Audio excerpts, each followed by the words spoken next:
오늘은 해외 선교 주일입니다. 그래서 선교란 무엇입니까? 라고 첫 번째 질문을 던졌습니다. 여러분들이 생각하는 선교는 무엇입니까? 그리고 내가 지금 할 수 있는 선교는 무엇이라고 생각하십니까? 선교라는 단어가 매우 포괄적입니다. 전도도 포함하는 것이고, 일반적으로 우리가 선교하면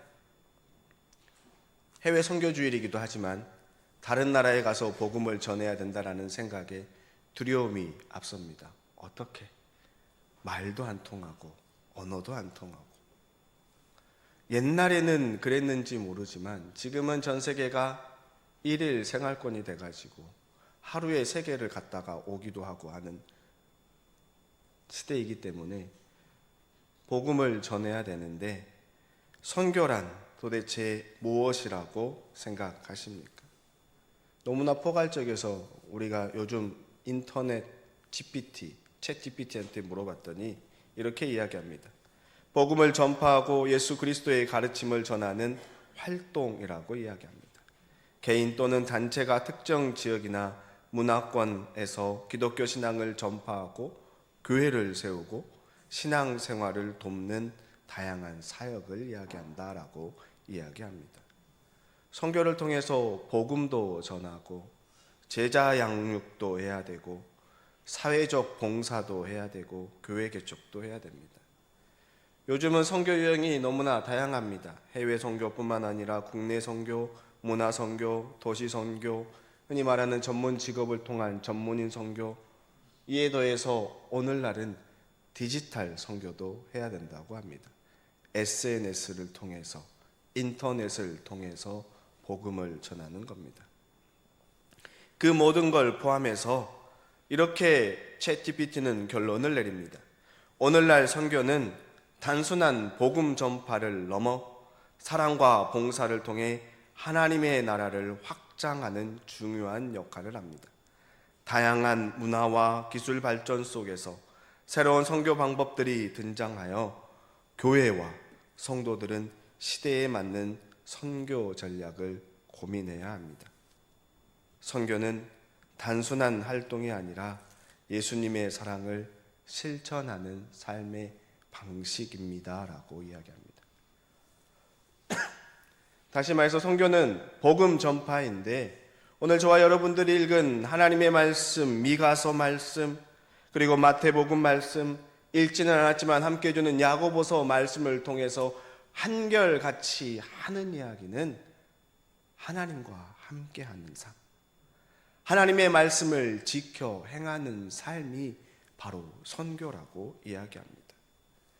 선교를 하는데 서양 선교사님들이 한국 땅에 구한말에 와서 복음을 전하였고, 또 한국 선교사님들이 전 세계 수많은 나라로 가서 복음을 전하는데, 1960년에서 70년대 아프리카 교회들은 서구 선교사들의 영향을 벗어나 독립적인 교회의 운영을 움직이려고 선교 모라토리움을 선포합니다.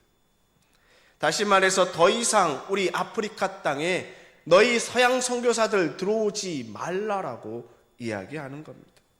외국 선교를 거부하는 것이 아니라 아프리카 교회가 자립하고 자체적인 신학과 목회 체계를 확립하는 것이 더 중요하다 여기기 때문에 아프리카 땅에 있는 동아프리카 장로교회가 이야기하기를 이제 그만 들어와라. 이 땅에 우리 교회도 있고 우리가 이제 자립해서 복음을 전할 수 있는데 자꾸 너희 서양의 문화를 가지고 와서 서양의 교회를 심으려 하지 말라라고 이야기하는 겁니다.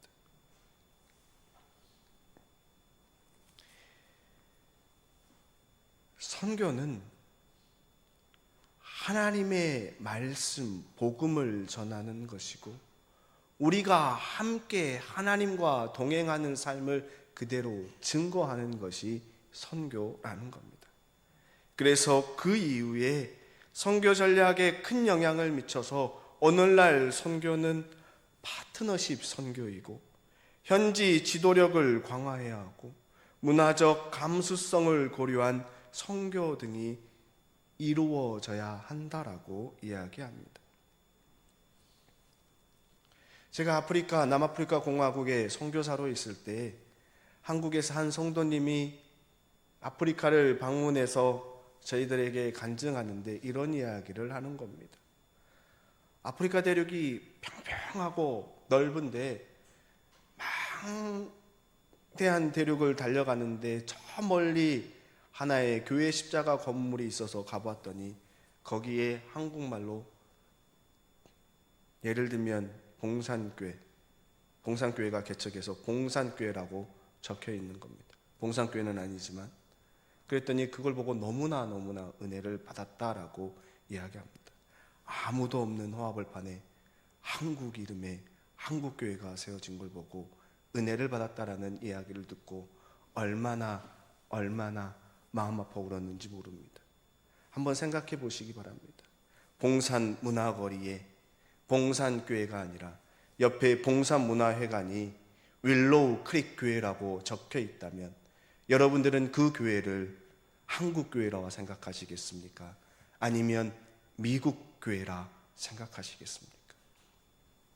그 윌로우 크릭 교회는, 옆에 있는 윌로우 크릭 교회는 한국교회가 아니라 미국 교회인 겁니다. 다시 말해 오늘날 전 세계 곳곳에 지역 교회들이 다 세워져 있습니다. 중요한 것은 그 교회가 자립하고 그 교회 성도들이 바르게 성장해서 주 예수 그리스도의 복음, 하나님과 동행하는 삶, 하나님의 말씀이 그들의 삶을 지배하는 삶을 통해서 그 지역사회를 변화시키는 선교가 이루어져야 하는 겁니다. 다시 말해서 그 선교를 하기 위해서는 봉산교회가 이 봉산 문화거리에서 하나님의 말씀에 사로잡힌 자들이 모이고 하나님과 동행하는 봉산교회 성도들이 이 지역사회를 변화시키는 놀라운 일들이 이 지역사회에 일어나서 전 세계에 있는 다른 교회가 어떻게 하면 그와 같은 선교를 할 수 있는지 함께 나누는 선교가 오늘날 이루어져야 한다는 겁니다. 나에게 선교는, 여러분에게 선교는 무엇이라고 생각하십니까? 여러분들 오늘날 교회 돌아다니다 보면 수많은 외국인들을 만나게 됩니다. 굳이 우리가 외국 가서 복음을 전하지 않아도 이 땅에 근로자로 유학생으로 온 수많은 외국인들이 있습니다. 그들에게 복음을 전하는 것, 다시 말해 내가 하나님의 말씀에 붙들린 삶을 살고 내가 주님으로 인하여 기쁜 삶을 살면서 내 안에 있는 예수 그리스도를 나누는 삶이 선교라는 겁니다. 그래서 오늘 주님께서 말씀하시기를 선교는 하나님과 동행하는 삶, 아버지의 뜻대로 행하는 삶, 하나님의 말씀이 내 삶을 지배해서 그냥 말씀을 듣고 흘려버리는 것이 아니라 말씀을 행하는 삶이 선교라고 이야기하고 있는 겁니다. 그 말씀이 어떻게 오늘 구약에서 그리고 복음서에서 서신서에서 이야기하고 있는지 함께 나누기를 소망합니다. 먼저 미가서 말씀입니다.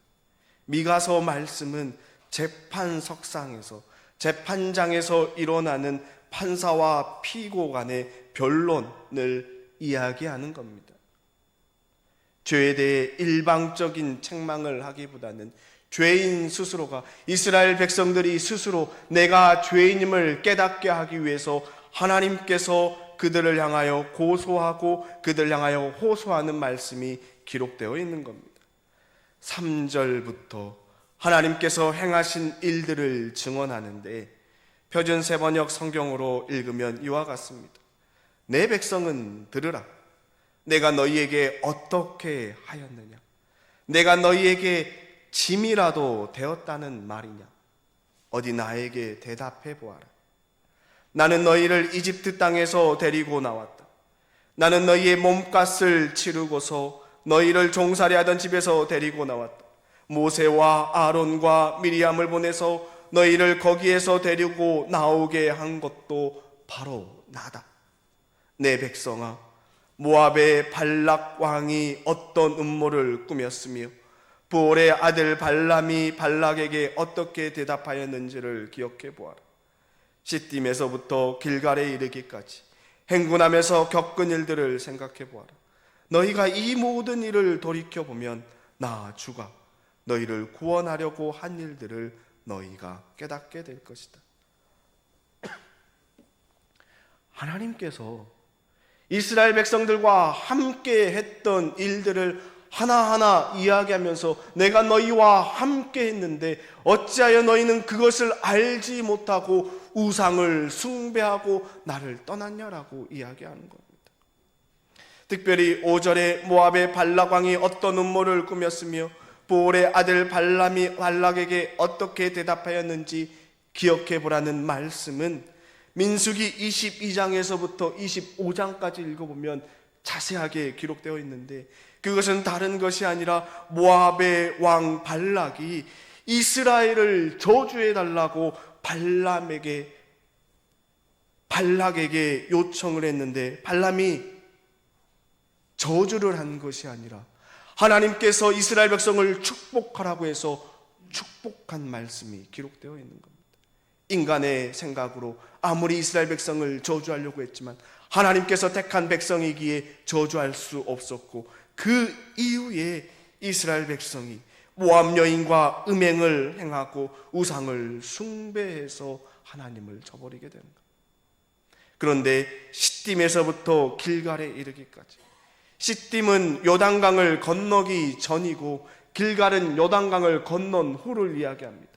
시딤에서 모압 여인으로 음행을 행하고 우상을 숭배했음에도 불구하고 여호와 하나님께서 그들과 함께하기에 홍해를 건넜던 방법과 동일한 방법으로 요단강을 건너 길갈에 이르기까지 약속의 땅으로 이끌었던 너희 하나님 여호와를 기억하라는 겁니다.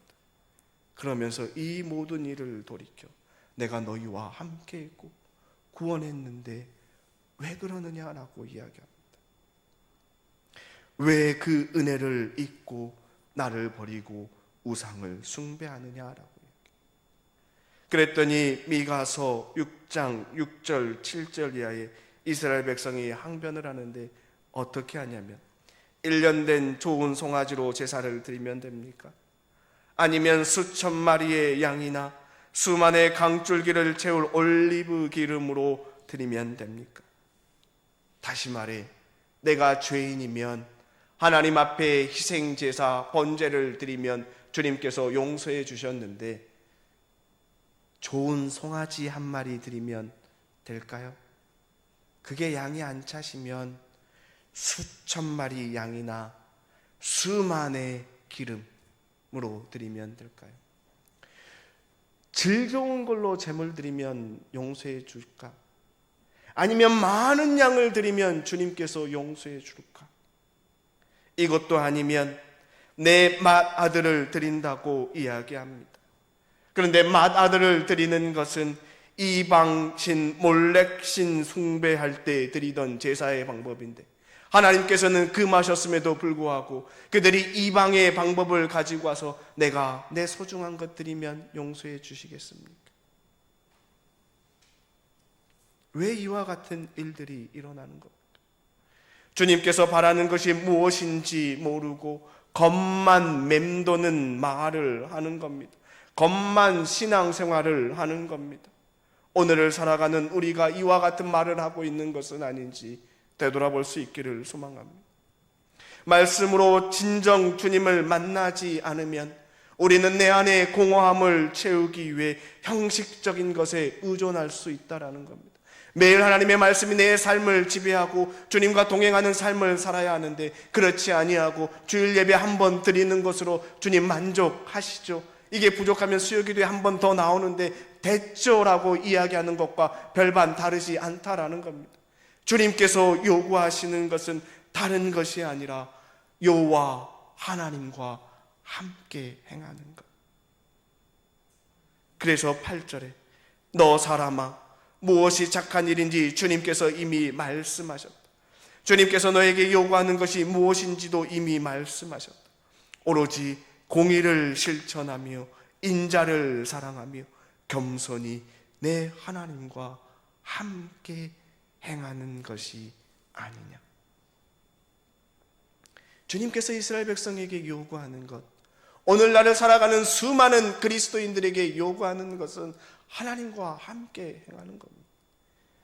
이스라엘 백성이 어떻게 출애굽을 했고 광야에서 보낸 시간이 어떠했고 모압 왕이 발락이 요구했을 때 하나님께서 어떻게 그들에게 개입하셨고 시딤에서 길갈에 건널 때도 하나님께서 어떻게 그들에게 함께 하셨는지 끊임없이 보여주셨음에도 불구하고 우리는 형식적인 걸 이야기하는 것이 아니라 주님께서 요구하는 건 단 하나, 하나님과 함께 행하는 겁니다. 하나님과 함께 행하는 것이 무엇인지 오늘 본문 마태복음 7장에 예수님께서 이렇게 이야기합니다. 좁은 문으로 들어가라. 멸망으로 이끄는 문은 넓고 그 길이 널찍하여서 그리로 들어가는 사람이 많다. 생명으로 이끄는 문은 너무나 좁고 그 길이 비좁아서 그것을 찾는 사람이 적다. 넓은 길과 좁은 길, 어떤 길을 원하십니까? 당연히 넓은 길을 원합니다. 땅땅거리고 싶고 편하고. 그런데 주님께서 말씀하신 길은 좁은 길입니다. 그 좁은 길은 다른 것이 아니라 예수 그리스도 한 분, 주님과 동행하는 삶을 사는 길이 좁은 길이라고 이야기합니다. 왜요? 이 땅에서 그리스도인으로 사는 삶이 어떠합니까? 세상의 부와 명예를 취하기 위해서 세상 사람들은 부정, 부패를 일삼고 향락과 음란과 술 취함과 방탕함으로 그 모든 것을 취하려고 하지만 주님께서는 명확하게 그것들을 끊으라라고 이야기합니다. 하지 말라고 이야기합니다. 그러함에도 불구하고 우리는 그것을 하고 싶어서 합당한 이유를 대고 이런 이유를 대고 저런 이유를 대면서 나름대로 합리화하는데 주님께서 분명히 이야기하시기를 좁은 길로 가라는 겁니다. 그리고 그 합당한 이유를 대는 것은 미가서 6장에 말씀하신 것처럼 주님 1년 된 송아지 드리면 되죠? 아니면 수천 마리 양 수만 리터의 기름 드리면 되잖아요 라고 이야기하는 것과 그게 다르지 않다라는 것. 좁은 길을 한번 생각해 보시기 바랍니다. 이 땅에 교회가 없었을 때 그 누구도 예수 그리스도가 누군지 몰랐던 초창기 구한말 복음이 어떻게 이 땅에 들어왔습니까? 이 땅에 들어온 선교사님은 오래 살지도 못하고 향토병에 걸려 죽었던 사람이 너무나 많은 선교사님들이 죽었고 더 안타까운 것은 태어나자마자 선교사들의 자녀들이 한 달은커녕 일주일, 열흘도 못 살고 죽은 수많은 어린아이들의 묘가 양화진에 묻혀져 있습니다. 그 당시 복음이 이 땅에 들어왔을 때 수많은 사람들이 서양 귀신이라고 이야기했고 받아들이면 안 된다고 막았던 것이 예수 그리스도에 대한 복음이었습니다. 하지만 오늘날은 다릅니다. 전 세계에 기독교가 무엇인지 알고 전 세계 곳곳에 교회가 세워져 있습니다. 문제는 교회가 건강한 교회로 자리 잡고 세상의 빛과 소금의 역할을 감당해야 되는데 그렇지 못하고 있는 것에 우리는 마음 아파하며 눈물을 흘리며 기도해야 됩니다. 세상과 구별된 거룩한 빛과 소금의 역할을 감당해야 되는데 하나님과 동행하는 삶을 살아야 하는데 하나님의 말씀이 우리의 삶을 지배하는 삶을 살아야 하는데 우리는 하나님과 동행하지 아니하고 하나님의 뜻대로 행하지 않은 수많은 그리스도인들로 인하여 세상과 교회가 별반 다를 바가 없다라고 이야기하는 오늘날입니다. 고난보다는 즐거움을 찾고 힘듦보다는 편함을 찾는 인간의 본성으로 인하여 적당히 타협하고 적당히 신앙생활하는 사람들이 늘어나는 겁니다.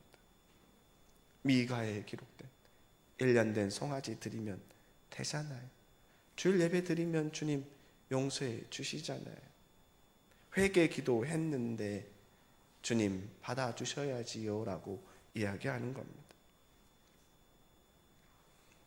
이 좁은 길을 이야기하고 예수님께서 그 다음에 이어서 하시는 말씀이 열매입니다. 열매로 건강한 교회와 그렇지 못한 교회를 구분합니다. 열매로 거짓 선지자와 참된 선지자를 구별합니다. 한번 생각해 보시기 바랍니다. 열매, 내가 이 일을 했을 때, 내가 이 행동을 했을 때 그 결과가 비난이고 갈라짐이라면 그 열매가 주님으로부터 나온 열매라고 생각하십니까? 마태복음 7장 15절 이하에 이렇게 이야기합니다. 거짓 예언자들을 살펴라. 그들은 양의 탈을 쓰고 너희에게 오지만 속은 굶주린 이리들이다. 너희는 그 열매를 보고 그들을 알아야 한다.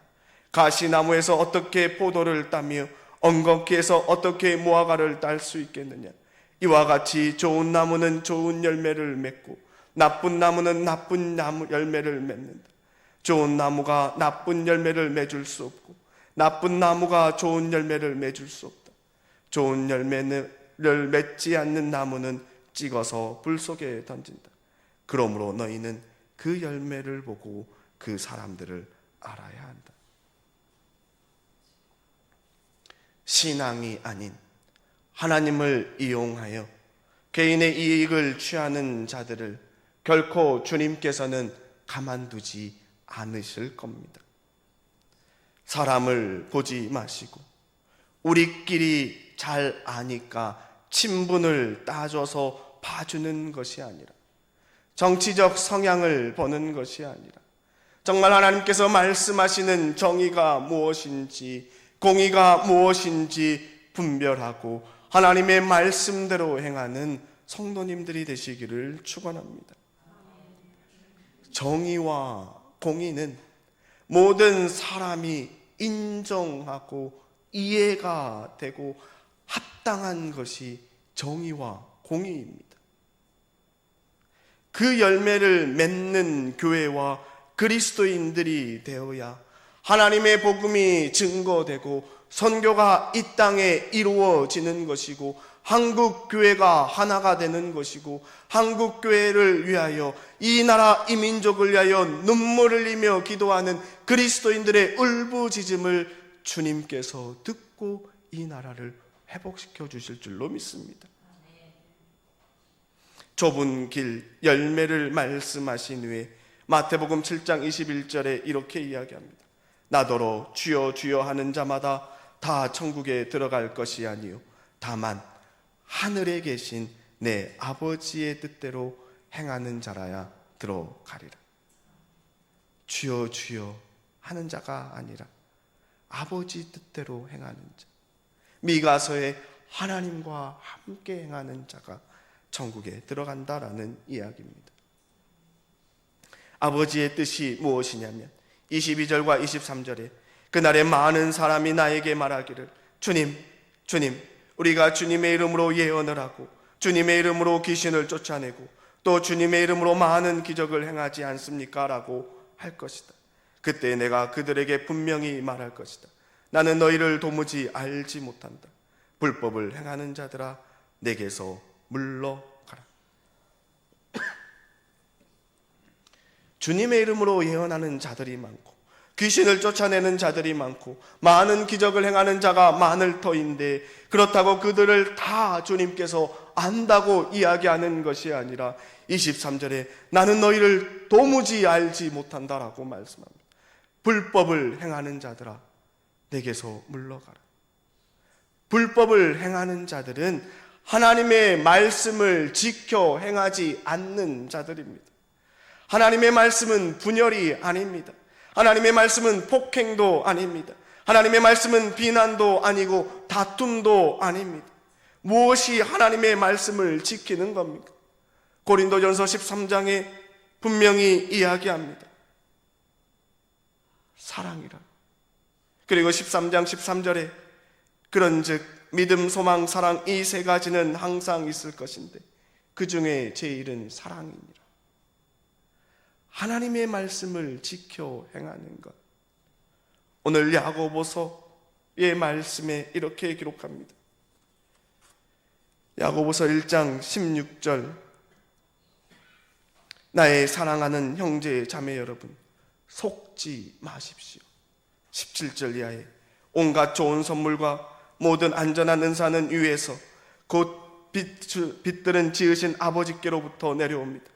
아버지께는 이러저러한 변함이나 회전하는 그림자가 없으십니다. 그는 뜻을 정하셔서 진리의 말씀으로 우리를 낳아주셨습니다. 그리하여 그는 우리를 피조물 가운데 첫 열매가 되게 하셨습니다. 야고보서가 초대 그리스도인들에게 이야기하기를 여러분들이 첫 열매입니다. 오늘날 주님께서 우리들을 향하여 이야기하시기를 여러분들이 그리스도인들이 첫 열매입니다라고 이야기합니다.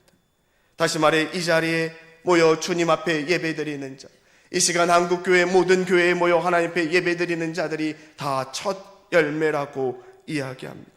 그러면서 그들에게 이야기하시기를 1장 19절 이하에 사랑하는 형제 자매 여러분, 여러분은 이것을 알아두십시오. 누구든지 듣기는 빨리 하고 말하기는 더디하고 노하기도 더디하십시오. 노하는 사람은 하나님의 의를 이루지 못하기 때문입니다. 그러므로 더러움과 넘치는 악을 모두 버리고 온유한 마음으로 여러분 속에 심어주신 말씀을 받아들여야 합니다. 그 말씀에는 여러분의 영혼을 구원할 능력이 있습니다. 말씀을 행하는 사람이 되십시오. 그저 듣기만 하여 자신을 속이는 사람이 되지 마십시오. 쉽게 이야기하면 말씀을 듣고 예배를 드리고 문을 나가면서 노하는 사람들, 그 사람들을 향하여 사람이 말씀을 행하는 사람이 듣기만 하는 사람이라고 이야기하는 겁니다.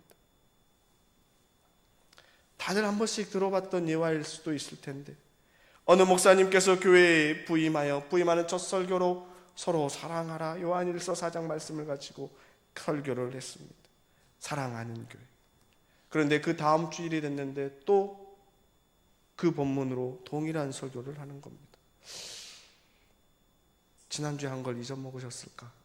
세 번째 됐는데 또 그 설교를 하시. 네 번째 주일인데 또 그 설교를 하시기에 성도들이 네 번 들으니까 수근수근하기 시작합니다. 아무리 설교 준비를 안 하셔도 해도 너무한다. 이런 의견이 나타나자 교인들이 장로님한테 부탁해서 장로님 가서 이야기하십시오. 이건 아니잖아요. 장로님 가서 이야기하십시오. 장로님이 목사님께 말씀드렸더니 목사님께서 그 다음 줄 하시는 말씀이 말씀을 듣고 행하지 않는 것. 서로 사랑했는데 문 열고 나가면서 싸우는 것이 매주 반복되니까 싸우지 않을 때까지 설교를 한다고 계속해서 했다라고 이야기하는 겁니다.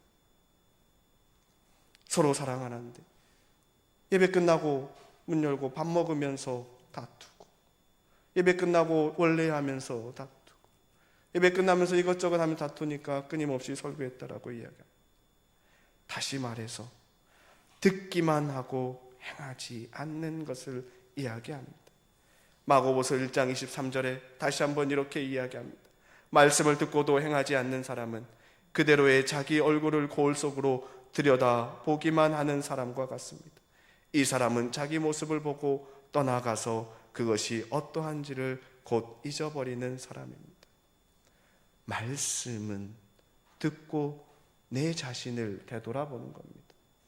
말씀을 들으며 누군가 떠올라서 이 말씀은 누가 들어야 하는데 들을 사람이 못 들었네라고 이야기하는 것이 아니라 내가 들어야 하는 겁니다. 나를 돌아보지 않고 거울로 자기 자신을 보는 것은, 말씀을 듣고 행하지 않는 것은 거울을 보고 그냥 돌아서며 있는 것과 자기 자신 모습 보고 그래 하고 돌아서는 것과 똑같다라고 이야기합니다. 26절 27절에 누가 스스로 경건하다고 생각하면서 혀를 다스리지 않고 자기 마음을 속이면 이 사람의 신앙은 헛된 것입니다. 하나님 아버지께서 보시기에 깨끗하고 흠이 없는 경건은 고난을 겪고 있는 고아들과 과부들을 돌보아 주며 자기를 지켜서 세속에 물들지 않게 하는 것입니다. 사랑하는 성도 여러분, 선교는 어렵게 생각하는 것이 아니에요. 내가 복음 들고 헌신해서 부름받아 나선 이 몸 땅끝까지 가겠다라고 하면서 외국에 나가 복음을 전하는 것이 아니라 내가 있는 삶의 현장에서 하나님과 함께하는 삶, 하나님의 말씀이 내 삶을 지배하는 삶, 나의 모습에서 빛과 소금의 역할을 감당하며 살아가는 삶이 선교라고 이야기합니다. 내가 있는 곳에서 건강한 교회, 아버지 뜻대로 행하는 삶, 그 자체가 선교인 줄로 믿습니다.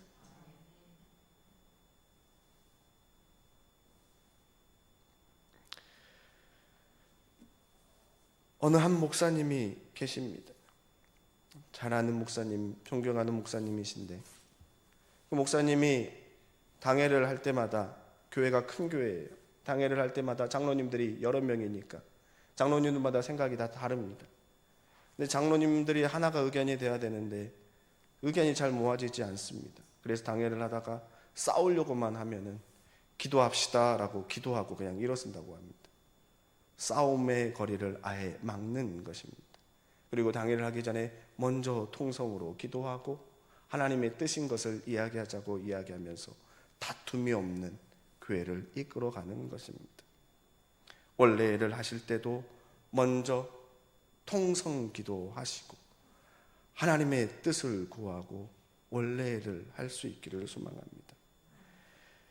누군가가 서로의 모습을 보고 다툼의 기미가 보이면 그 자리에서 이렇게 이야기하는 겁니다. 우리 함께 기도합시다. 안 하시려고 인상 쓰시네요. 기도합시다라고 기도하시면서 다툼의 거리를 없앨 수 있기를 소망합니다. 제가 선교지에 있으면서 선교지에 가서 처음 겪었던 부끄러운 이야기를 하나 하고 설교를 마치고자 합니다. 다른 것이 아니라 노하지 말라라고 이야기할 때 생각이 나는 일인데요. 한국 사람들은 누가 이기나요? 목소리 큰 사람이 무조건 이깁니다. 그죠? 그래서 목소리 큰 사람, 문건이 잘못돼도 가서 사장 나와 이렇게 이야기하면서 큰 소리 빵빵 치면 다 해줍니다.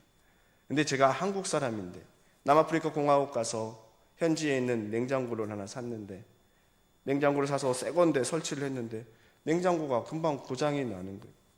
냉장고 AS를 맡기러 갔는데 모른다 이야기하고 시간 오래 걸린다고 이야기하니까 답답한 거예요. 한국 사람의 본성으로 조금 크게 이야기를 했습니다. 그랬더니 그 직원이 하는 얘기가 당신 소리 질렀어? 그 이야기를 딱 듣는 순간 얼마나 부끄러웠는지 모릅니다. 여기는 한국이 아닌데 소리 지르거나 안 지르거나 다 해주는데 인터넷 설치하는데 한 달이 걸리는 나라이기 때문에 고치는데 한 달이 넘게 걸려도 고쳐주는데 한국 사람들은 인터넷 설치하는 거 한 달 걸리면 답답해서 못 살 겁니다. 전화기 설치하러 아침에 왔는데 계속 뚜뚜뚜 소리 나게 해놓고 점심 먹고 와서 마무리한다고 하는 것이 그 나라입니다. 너무 급하게 사시고 답답하시면 빠르게 사시면 남아프리카 공화국 한 달만 갔다 오시기 바랍니다. 그러면 느긋함과 여유함으로 이 나라를 살아가는데 전혀 불편함이 없을 겁니다. 해외 선교 주일입니다. 봉산교회가 할 수 있는 선교는 주님께서 세우신 이 교회를 온전히 회복시켜 주옵소서. 내가 하나님과 함께하는 삶을 살겠습니다. 내가 하나님의 말씀이 지배하는 삶을 살겠습니다. 내가 말씀을 듣고 올리는 사람이 아니라 말씀을 실천하는 삶을 살겠습니다.